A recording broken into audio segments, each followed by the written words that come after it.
Aujourd'hui, je suis ravie de vous retrouver pour parler des croyances limitantes. Alors, mille merci à vous pour tous vos messages. C'est toujours un bonheur de vous lire. Il y a tellement de thématiques différentes.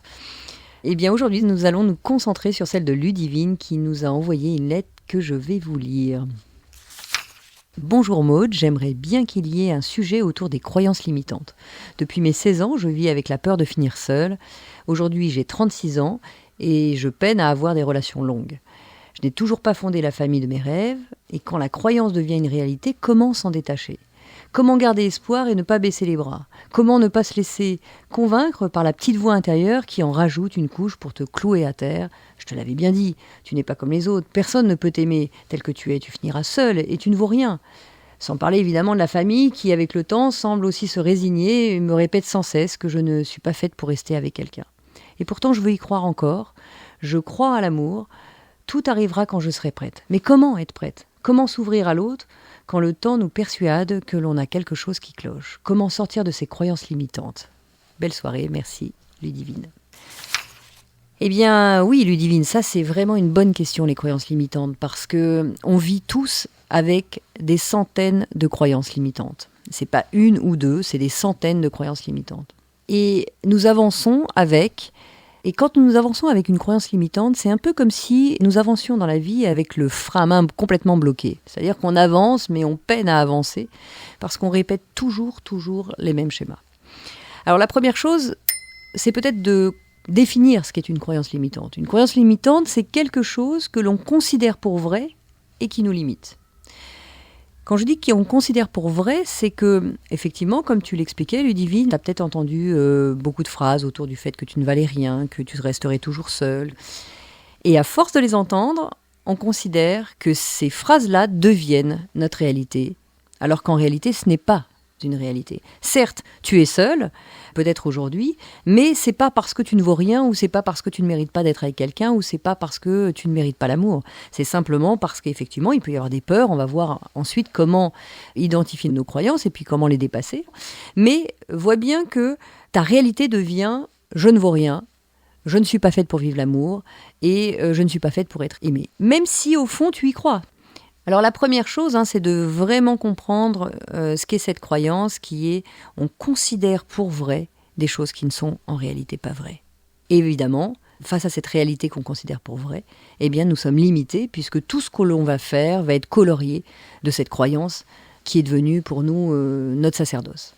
Alors, ce que je vous invite à faire tous, c'est peut-être d'arrêter le podcast, de prendre quelques temps, vraiment de prendre quelques minutes, une feuille, un crayon et de commencer à identifier vos croyances. Par exemple, dans le travail, dans la vie sentimentale, dans mes relations avec les autres.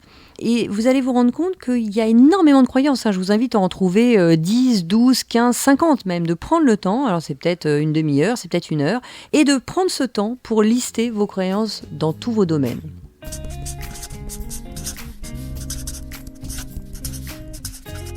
Récemment, j'avais une coachée qui me parlait d'une de ses croyances. Elle avait le sentiment que si elle se mettait à son compte, elle n'aurait plus de vie de famille. Là, c'est vraiment quelque chose de très intéressant parce que, alors qu'elle avait un beau projet qui était fort, elle voulait quitter son travail et puis son projet était prêt, mais elle avait cette croyance profonde que si elle se mettait à son compte, elle n'aurait plus de vie de famille.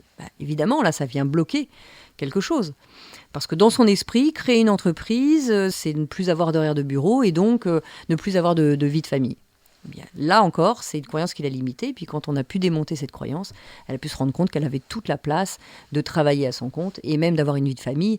Quelques mois après, elle m'a dit « j'ai même presque plus de temps pour ma famille puisque maintenant je travaille de chez moi et je peux travailler aux horaires qui me vont ». Donc, vous voyez, on peut vite se couper dans cet élan simplement par des croyances, par des choses qu'on a pu entendre qui nous font une réalité qui est un petit peu tronquée.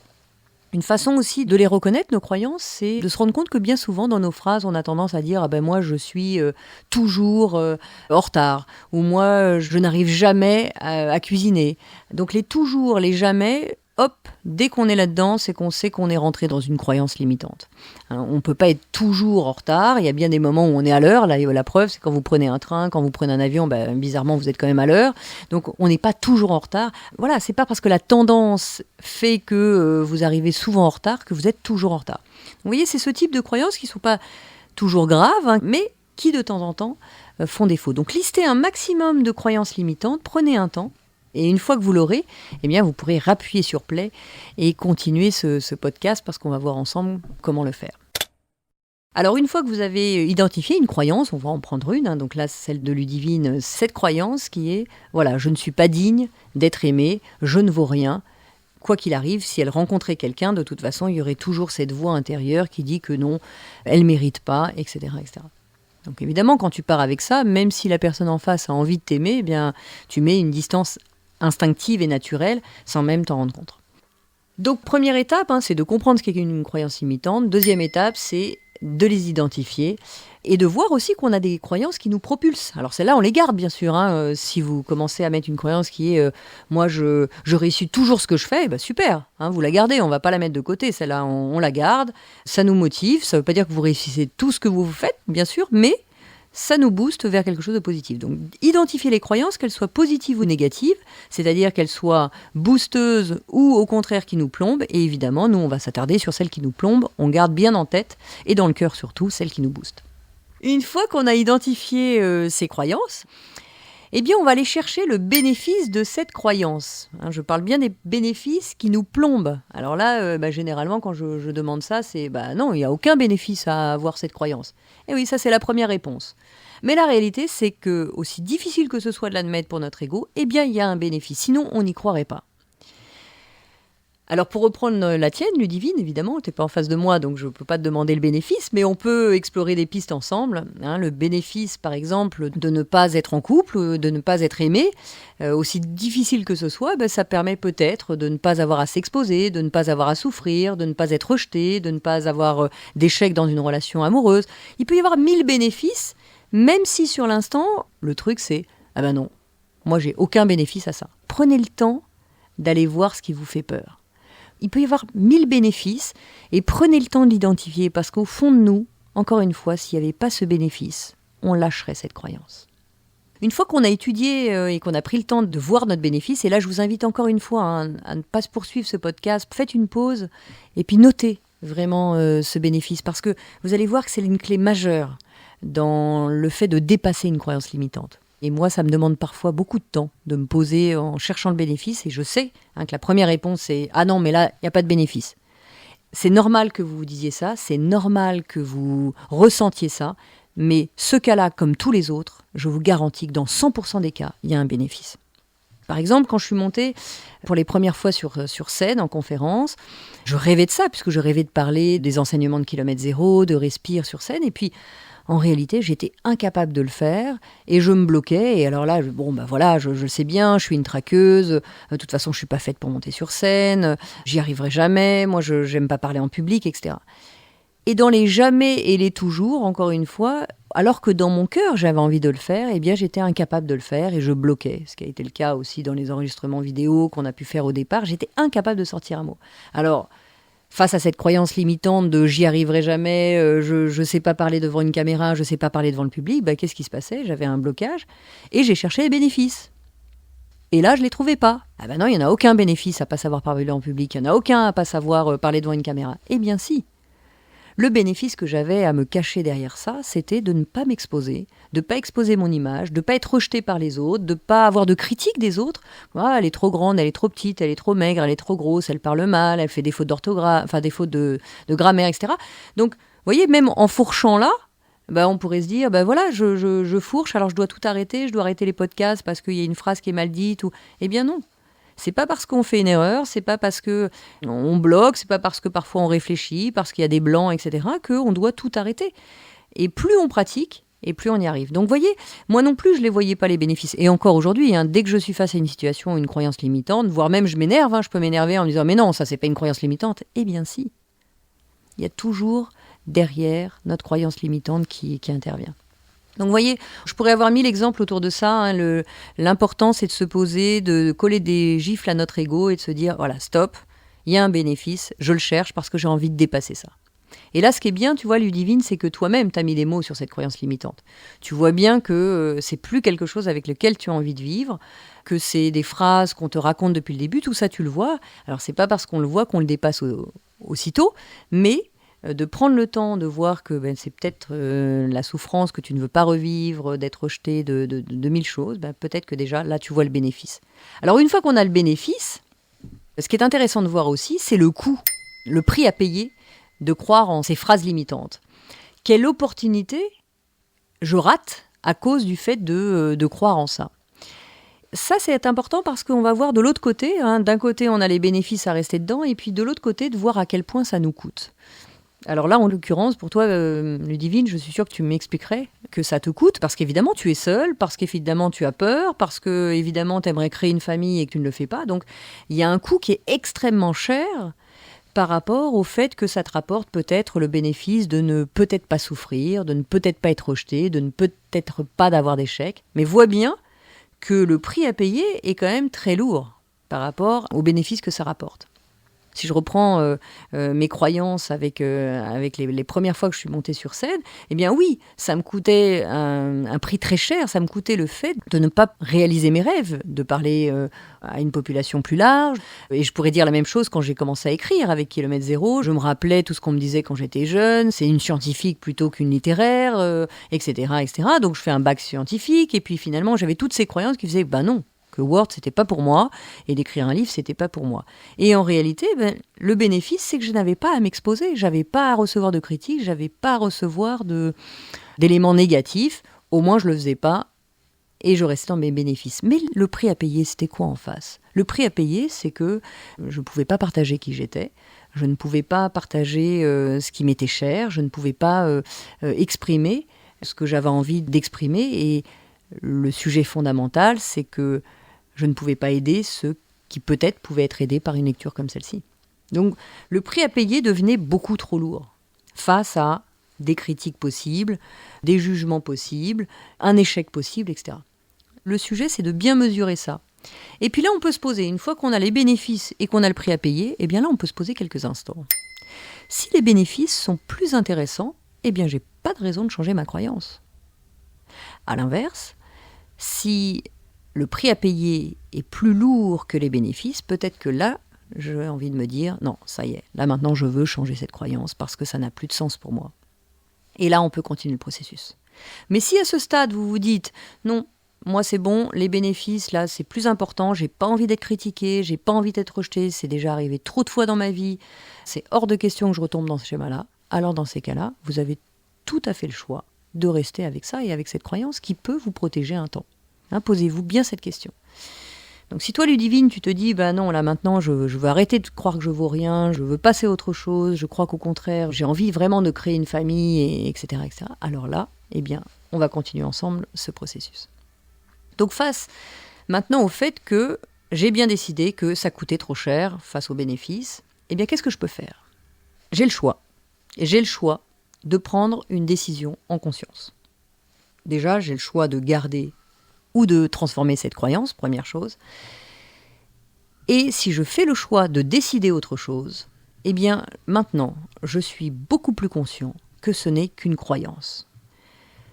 Dans mon cas, j'étais face à cette scène qu'on me proposait. En plus, on me proposait une très belle scène au Canada.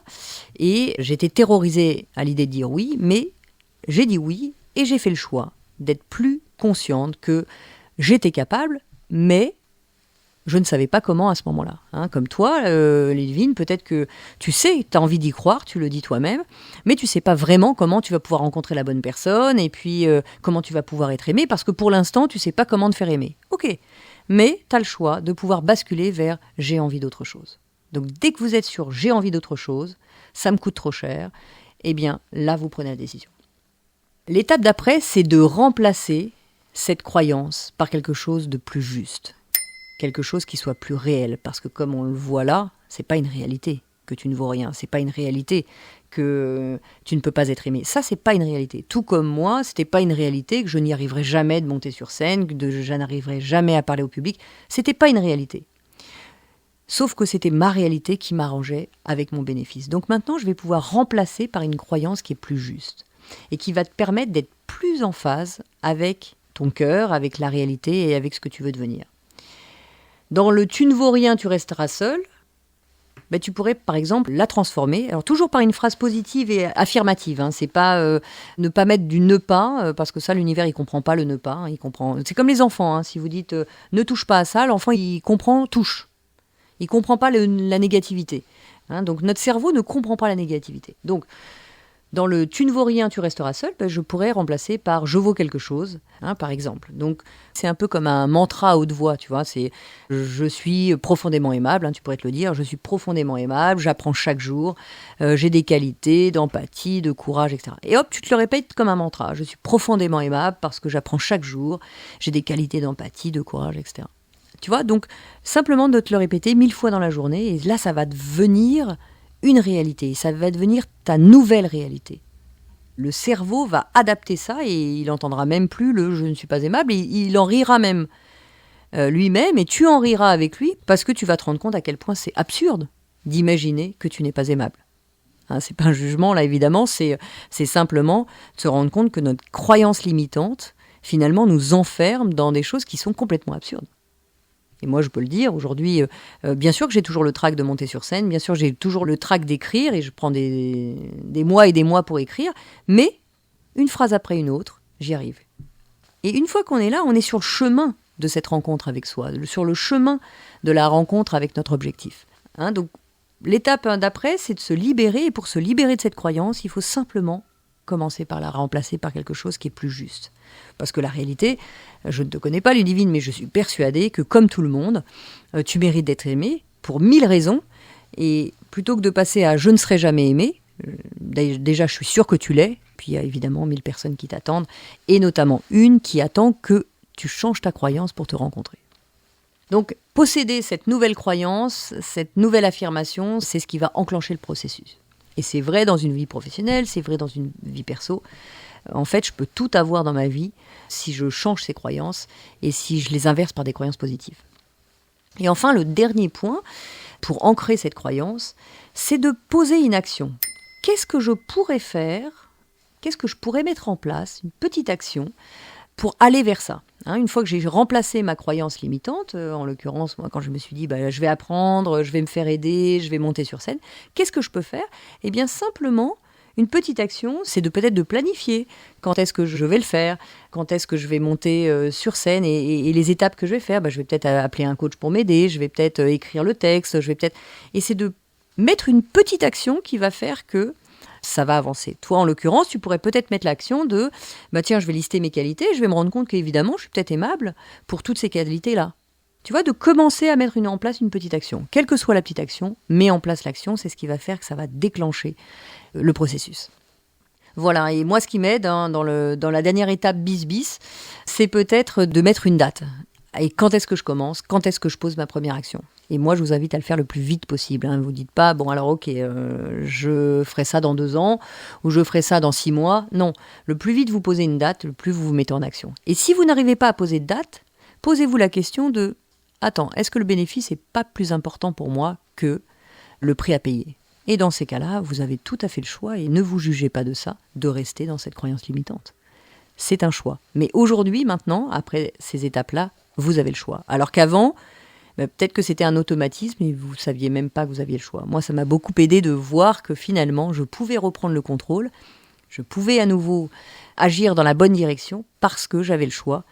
Et au moins, j'avais au moins 2 directions, celle de rester ou celle d'en sortir. Voilà, j'espère que ces quelques clés, ce processus face aux croyances limitantes pourra vous aider. Et puis, n'hésitez pas à m'envoyer vos messages de ce que vous avez dépassé, de ce que vous avez pu faire grâce à ces clés. C'est toujours un énorme plaisir et puis c'est aussi un partage parce que, comme je le dis souvent, vous êtes expert de vos vies. Moi, je suis experte de la mienne uniquement, donc je ne peux vous partager que ce que j'ai pu comprendre ou dépasser, et pas toujours dépasser. Je suis toujours aussi dans cet apprentissage et quand je suis face à une croyance limitante, en l'occurrence, je reprends tout le processus parce que j'y arrive pas forcément. Ne vous désespérez pas, c'est pas parce qu'on fait quelque chose, et ça aussi c'est un point qu'on me relève souvent, c'est « Ah oui, mais là je pensais avoir dépassé quelque chose, et puis finalement on me resserre le même événement et boum, je suis encore retombée, donc j'arrive vraiment pas à dépasser. Non, ne vous jugez pas. À chaque fois que vous allez dépasser quelque chose, l'univers va vous proposer encore un dernier test et hop, on se reprend les pieds dans le tapis et c'est tout à fait normal. Donc ne vous jugez pas, entraînez-vous, pratiquez et vous allez comme à chaque fois en sortir. Voilà, je vous embrasse tous très très fort et on se retrouve très prochainement pour un prochain podcast ensemble. Prenez soin de vous.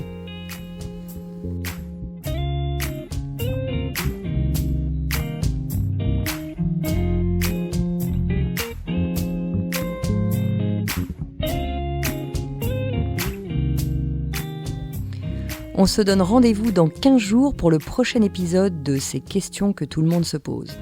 Pour être tenu au courant de sa sortie, n'hésitez pas à vous abonner à ce podcast, me suivre sur les réseaux sociaux sous le nom de Maud Ankawa ou consulter mon site internet maud, MAUD-ankawa, ANKAOUA.com. N'oubliez pas que si vous avez vous-même des questions ou s'il y a des sujets que vous aimeriez que j'aborde dans un futur épisode, vous pouvez m'écrire ou m'envoyer une note vocale à l'adresse podcast.erol@gmail.com. Vous retrouverez toutes ces informations dans le texte de description de l'épisode et je serai ravie de vous retrouver en librairie pour mes 2 romans Kilomètre Zéro et Respire, le plan est toujours parfait. Un grand merci à mon éditeur Erol de m'accompagner dans mon aventure littéraire et de produire ce podcast. Et cet épisode a été réalisé par Margot Roll et Céline Malvaux de l'atelier ENL et monté par Noémie Sudre.